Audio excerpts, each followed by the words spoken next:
Olá, meus irmãos, bem-vindos nesse dia do nosso Daily Devotion, o devocional diário da De Gravataí, nossa igreja, a nossa família. No texto de 2 Samuel 18 e 19, nós vamos entender que o mal que estava por causar diante do conflito que havia entre Davi e todos os que lhe acompanhavam, o seu exército e todo o exército de Israel, era eminente a tragédia, milhares de mortos e também o que se tornou inevitável, a morte do seu filho Absalão. Então, o que ocorre é que Davi, ele destaca três comandantes para o seu exército, Joabe, Abisai e Itai, e lhes dá uma ordem quando eles vão para se proteger e guerrear contra os restantes, a nação de Israel sob o comando de Absalão, que agora estava no poder.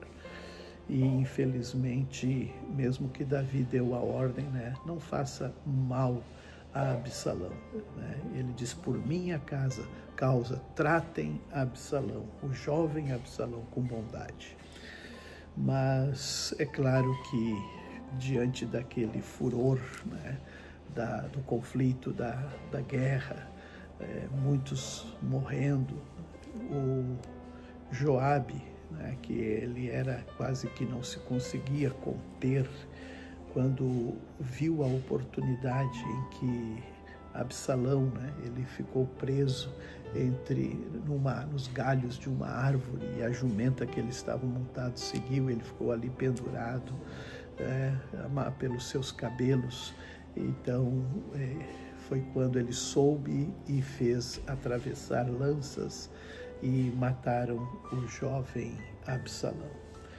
Agora, quando a notícia vai chegar para Davi, primeiro Ahimaás, ele leva, mas não dá, porque sabia que o rei ia ficar muito triste. Então a notícia ele deu pela metade, mas o etíope, que levava também a notícia, definitivamente contou que o jovem Absalão havia morrido. E Davi chorou muito. Ele dizia, Absalão, meu filho, Absalão, quem me dera eu tivesse morrido em seu lugar. E Absalão, e assim ele chorou muito sobre isso, porque entendeu talvez, quanto das falhas ele teve em relação à sua família. E agora, portanto, ele, nesse gesto também, sendo confrontado por Joabe, Joabe entendeu que isso se tornou também uma ofensa para aqueles que deram a vida por Davi. Pois alguém que, se não fosse assim, disse Joabe, se tivesse morrido o povo que estava com Davi, então, e Absalão vivo, ele estaria mais feliz por isso. Então isso não ficou correto. E Davi reconheceu de fato esse sentimento e refez a sua postura, e foi então de fato estar junto dos seus valentes, e também de certa forma agradecer. Muito bem, no Evangelho de João, agora acontece o maior de todos os adventos, que é a ressurreição de Jesus.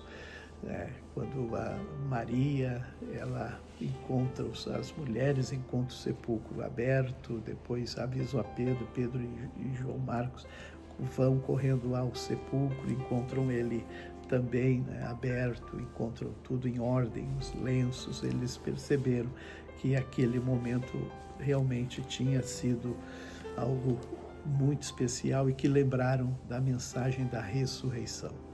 Foi quando estavam todos reunidos, Jesus aparece a eles. Coisa linda, as palavras de Jesus, lhes dando paz em meio àquela situação toda, de dispersão, muitos não sabendo o que fazer, Lembramos dos 2 discípulos, né, que iam para Emaús, confusos, e agora Jesus aparece, inclusive,